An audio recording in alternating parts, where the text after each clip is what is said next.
सीधा आपको लखनऊ लेकर चलते हैं। फायर स्टेशन का लोकार्पण शिलान्यास कार्यक्रम में सीएम बोल रहे हैं, सुनिए। अधिकारीगण, अन्य कार्मिकगण, प्रदेश के अलग अलग जनपदों में आज के इस लोकार्पण और शिलान्यास कार्यक्रम के साथ जुड़े हुए मंत्रिमंडल के मेरे सभी सहयोगीगण, माननीय सांसद, विधायक और अन्य जनप्रतिनिधिगण और उन सभी क्षेत्रों में उपस्थित सभी बहनों और भाइयों, एक साथ 25 जनपदों के 34 अग्निशमन केंद्रों का लोकार्पण, 4 नए अग्निशमन केंद्रों का शिलान्यास और 35 नवनिर्मित फायर टेंडर का फ्लैग ऑफ के इस कार्यक्रम के लिए मैं प्रदेश के सभी उन जनप्रतिनिधियों को जिन्होंने रुचि लेकर के इन नए फायर टेंडर की स्थापना करने और आज इस कार्यक्रम के साथ जुड़े हुए हैं, उन सबको हृदय से बधाई देते हुए जनता जनार्दन को भी मैं बधाई देता हूं, जिनके लिए ये सभी सेवाएं बहुत उपयोगी होने वाली हैं। हम सब जानते हैं कि संकट के समय अग्निशमन सेवाओं की भूमिका कितनी महत्वपूर्ण हो जाती है। इन्हीं सबको ध्यान में रख करके 1944 में प्रदेश में अग्निशमन विभाग का गठन होता है और पिछले आपने देखा होगा कि 1947 से यानी 1944 से लेकर के 2017 तक 73 वर्षों में जितने फायर स्टेशन स्थापित हुए, 288 फायर स्टेशन कुल स्थापित हो पाए। हम लोगों ने मात्र 7 वर्ष में 71 नए फायर स्टेशन स्थापित किए। अग्निशमन से जुड़े हुए कानून में व्यापक रिफॉर्म के कार्यक्रम को आगे बढ़ाया। उनके आधुनिकीकरण के लिए समयबद्ध तरीके से जो कार्यक्रम आगे बढ़ाए गए, आज उसका परिणाम है कि प्रदेश में आज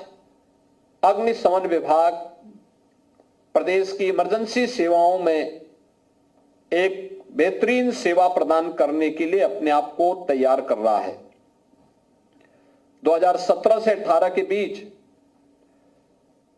प्रदेश के अंदर हम लोगों ने अब तक लगभग 1400 करोड़ रुपए इस विभाग को अपनी सेवाओं के सुदृढ़ीकरण के लिए उपलब्ध करवाए, जिनमें नए अग्निशमन केंद्र, हाई राइज बिल्डिंग हो या सामान्य परिस्थितियों में भी फायर टेंडर के क्रय करने के लिए या गली मोहल्ले हो या अन्य केंद्रों, अन्य क्षेत्रों में उस प्रकार के वाहनों के क्रय के लिए फिर धनराशि उपलब्ध करवाने की कार्रवाई हो। ये सभी कार्य समयबद्ध तरीके से जहां आगे बढ़ाए गए, वहीं विभाग में रिक्तियों को पूरा करने के लिए फायरमैन, अग्निशमन अधिकारियों की तैनाती को भी समयबद्ध तरीके से आगे बढ़ाने का कार्य किया गया। बहुत बार शिकायत होती थी इन चीजों को लेकर के, वह उद्यमी भी शिकायत करता था और भी अन्य लोग जो प्रदेश के अंदर निवेश करने के इच्छुक थे, उनके द्वारा एनओसी को लेकर के अक्सर ये बातें की जाती थी। हमने उसको डीम्ड किया, एनओसी की प्रक्रिया को सरलीकरण करने का कार्य किया। आज उसके बेहतर परिणाम आए। ईज ऑफ डूइंग बिजनेस में यूपी की रैंकिंग में हुआ सुधार इस दिशा में किए गए प्रयासों का परिणाम है। और आज मुझे प्रसन्नता है कि प्रदेश सरकार ने जब ये कार्यक्रम अपने आगे बढ़ाए तो आज उसका परिणाम हम सबके सामने देखने को मिल रहा है कि प्रदेश के अंदर तेजी के साथ हम अपने सभी तहसील स्तर पर एक एक फायर स्टेशन स्थापित करने की दिशा में अग्रसर हो चुके हैं। मेरा अनुमान है कि अगले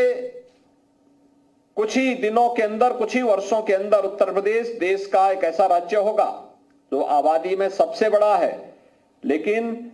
आम जन की सुविधा को ध्यान में रख करके हर तहसील क्षेत्र में एक एक फायर स्टेशन की स्थापना करना हमारा लक्ष्य है। और इस दिशा में आज का एक कार्यक्रम एक मील का पत्थर साबित होने जा रहा है। इसके लिए मैं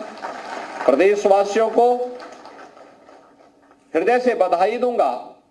और विभाग को हृदय से धन्यवाद भी दूंगा। हमारा प्रयास होना चाहिए कि हम फायर की टेंडर की किसी भी कार्यक्रम को, रिस्पांस टाइम को कितना कम कर पाएंगे, यह सबसे महत्वपूर्ण है। अगर अग्निकांड की चपेट में कहीं कोई स्थल है, कोई भवन है, कोई मोहल्ला है, हमारा रिस्पांस टाइम जितना कम होगा उतना ही जन धन की हानि को रोकने में हमें मदद मिलेगी। जन धन की हानि रोकना हमारा पहली प्राथमिकता होनी चाहिए। और इस दृष्टि से प्रदेश में पिछले कुछ समय से जो प्रयास प्रारंभ हुए उसके बेहतर भी परिणाम सामने आए हैं। खासतौर पर पिछले कुछ समय से जो अभी यहां पे इस प्रेजेंटेशन में भी आपने देखा होगा, 33,000 से अधिक अग्नि दुर्घटनाओं में 3,780 जनहानि को रोका गया, 5,000 से अधिक पशुओं की हानि को रोका गया और इसके कारण 1.5 अरब रुपए की संपत्ति को भी बचाने में मदद प्राप्त हुई है। यानी 150 करोड़ रुपए की संपत्ति को भी बचाने में विभाग ने मदद की है। इसके अलावा और भी अन्य कारणों से, खासतौर पर अब सीजन आएगा, इस सीजन में आप देखते होंगे जब तेज लू चलेगी खड़ी फसल में आग लगने की संभावना दिखती है। उस समय भी फायर विभाग की आवश्यकता लोग महसूस करते हैं। अग्निशमन विभाग उस समय भी मार्केट में कहीं कोई दुर्घटना हो गई उसको बचाव करने के लिए हमेशा खड़ा होता हुआ दिखाई देता है। और आज इन सभी कार्यक्रमों को हम लोगों को और प्रभावी ढंग से आगे बढ़ाने के लिए कार्य करना है। अग्निशमन तथा हम लोगों ने आपात सेवाओं को उच्चीकरण करने का काम किया है और इस दिशा में न केवल अग्निशमन सेवाएं बल्कि प्रदेश के अंदर हम लोगों ने एसडीआरएफ के गठन की कार्रवाई को भी पूरा किया है। अब तक हमारे पास एसडीआरएफ की 6 कंपनियां काम कर रही हैं और साथ ही साथ प्रदेश के अंदर स्पेशल सिक्योरिटी फोर्स का गठन करते हुए महत्वपूर्ण इमारतों और संस्थानों की सुरक्षा का दायित्व हम लोगों ने स्पेशल सिक्योरिटी फोर्स को उपलब्ध करवाते हुए प्रदेश में इस कार्यक्रम को जो एक विश्वास अर्जित हुआ है प्रदेशवासियों के मन में, प्रदेश में आने वाले निवेशकों के मन में, आने वाला जो टूरिस्ट है उसके मन में, इस विश्वास को और मजबूत करने का कार्य हम सबको करना है। इस दिशा में हमें पहले चरण में जनपद स्तर पर,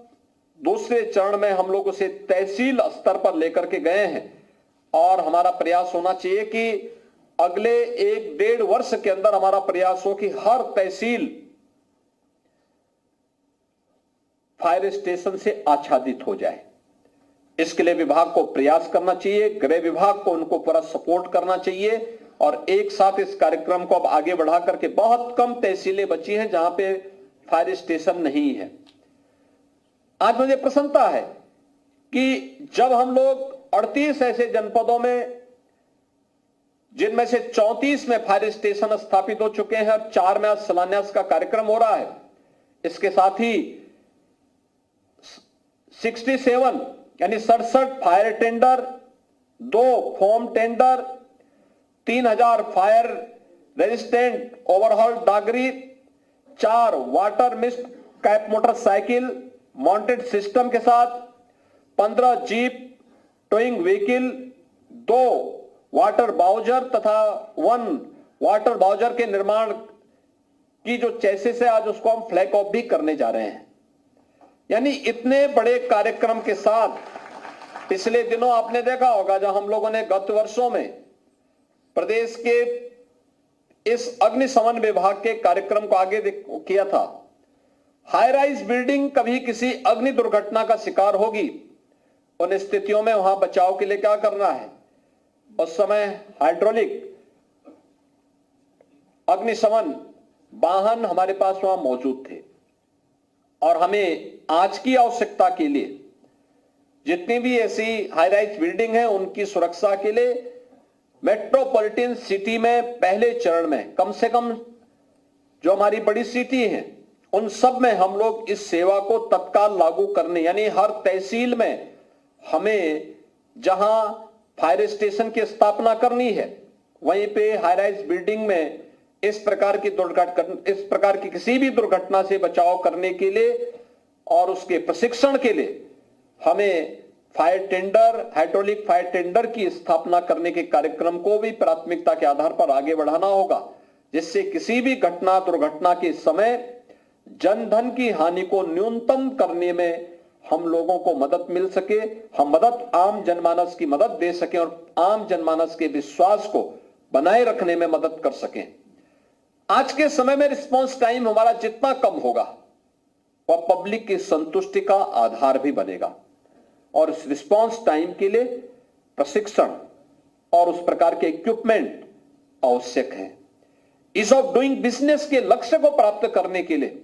हम लोगों को कानून में व्यापक सुधार करने ही पड़ेंगे और उसको समयबद्ध तरीके से लागू भी करना पड़ेगा। अगर हम समयबद्ध तरीके से उसे लागू करते हैं तो एक निवेशक का विश्वास व्यवस्था पर मजबूत होता है। अगर हम रिस्पांस टाइम को कम करते हैं, कॉमन मैन का विश्वास विभाग पर भी और शासन पर उतना ही मजबूत होता है, क्योंकि जब वह संकट में है तो संकट में होने पर उसके लिए सहायता के लिए पहुंचना हमारा दायित्व है। और जब उस प्रकार के इक्विपमेंट आपके पास होंगे, उस प्रकार का प्रशिक्षित मैन पावर आपके पास होगा, उसके लिए हमें तैयार करना हो, अपने आप को तैयार करना होगा। हम मानते हैं अक्सर इस प्रकार की स्थितियों के लिए कुछ समय तय होते हैं, अग्निशमन के लिए या फिर कहीं फ्लड आ गई, फ्लड के सिचुएशन में बचाव के लिए, किसी रोड एक्सीडेंट में बचाव के लिए एक निश्चित समय होता है कि इस समय ही ये ज्यादातर घटनाएं घटित होती हैं। शेष समय क्या, मुझे लगता है उस समय स्कूल कॉलेजेस में बच्चों के प्रशिक्षण के लिए भी हम लोगों को जाकर के उनकी काउंसलिंग के कार्यक्रम को भी हमें अपने इस कार्यक्रम का हिस्सा बनाना चाहिए, क्योंकि महत्वपूर्ण यह है कि सामान्य दिनों में केवल विभाग के भरोसे ही रह करके नहीं, इन सभी कार्यों को लेकर के और कहीं कोई हाई राइज बिल्डिंग है, आग की चपेट में लोग आ गए या वो भवन आ गया, तो उस समय लिफ्ट का उपयोग करना चाहिए कि नहीं करना चाहिए, स्टेयर उस समय खाली रहनी चाहिए कि नहीं। अक्सर होता है जब लोग लिफ्ट में जाना शुरू करते हैं तो सीढ़ियों में अक्सर लोग सामान रख करके उस पूरी तरह बंद कर देते हैं। हर घटना भी हमारे लिए एक सबक होनी चाहिए और फिर उसको नोट करते हुए हम जब परस्पर विभागीय बातें करते हैं, विभाग में कोई बात का हम आदान प्रदान करते हैं, उस समय हर जनपद को इसके लिए काउंसिल करना कि फलानी जगह दुर्घटना का कारण ये था, ये लापरवाही थी, इस लापरवाही से हमें सबक सीखना चाहिए, उसको नोट करते हुए और फिर जब हम लोग छात्रों के बीच में जाएं, समाज के बीच में जाएं, तो उनको भी हम अवगत कराने का कार्य करें। अवेयरनेस एक बड़ी भूमिका का निर्वहन बचाव में कर सकता है और मुझे लगता है कि उपाय से महत्वपूर्ण बचाव यह बहुत बड़ा कार्य हो सकता है, जिसमें हम लोग बड़े पैमाने में जनधन की हानि को रोक सकते हैं। या कहीं कोई दुर्घटना है, अक्सर दुर्घटना के समय क्या होता है कि दुर्घटना हो गई, लोग पड़े हुए हैं, लोग सेल्फी वहां पे खींचते रहते हैं, फोटोग्राफी वीडियोग्राफी करते हैं। बहुत सारे लोग हम देखते हैं कि एक्सीडेंट वाले वाहन के साथ भी सेल्फी ले रहे हैं। अरे उस समय हमें सबसे पहले वहां पे लोगों को बचाना चाहिए, राहत कार्यों में भाग लेना चाहिए या वहां पे वीडियोग्राफी, फोटोग्राफी या सेल्फी पॉइंट उसको बनाना चाहिए। लेकिन बहुत सारे लोग तब भी वहां पे मानवीय संवेदना की बजाय इस प्रकार का व्यवहार करते हैं। हमें इन सब चीजों से अपने आप को तैयार करना होगा। एक बार फिर से आज जब विभाग के स्तर पर इतना बड़ा कार्यक्रम हो रहा है, इस सैकड़ों करोड़ रुपए की परियोजनाओं की सौगात प्रदेशवासियों को दी जा रही है, जिनमें 34 यानी प्रदेश के अंदर एक बड़े पैमाने पर 25 जनपदों के 34 अग्निशमन केंद्रों का लोकार्पण हो रहा है और 4 अग्निशमन केंद्र आज यहां पे शिलान्यास हो रहे हैं। इसके लिए मैं विभाग को तो धन्यवाद देता ही हूं, लेकिन साथ साथ जिन जनप्रतिनिधियों ने प्रयास किया है उनको भी धन्यवाद देता हूं और सभी उन जनपद वासियों को जिन्हें इन सेवाओं का लाभ मिलने वाला है उनको मैं बधाई देता हूं। विशेष रूप से उन विधायकों को जिन्होंने प्रयास करके वहां पे फायर स्टेशन स्थापित किए हैं। 35 नवनिर्मित फायर टेंडर का भी फ्लैग ऑफ का कार्यक्रम आज यहां पे हो रहा है। जो मैंने बताया कि कितने वाहन उसमें है, किस किस प्रकार की उनकी क्वालिटी है, इनका फ्लैग ऑफ किया जा रहा है। ये वाहन अब उन जनपदों में जाकर के जनता को बेहतरीन सुविधाएं उपलब्ध करा पाएंगे। आज के इस अवसर पर मैं एक बार फिर से प्रदेशवासियों को इन सभी सेवाओं के लिए हृदय से बधाई देते हुए अपनी शुभकामनाएं देता हूं। धन्यवाद। जय हिंद।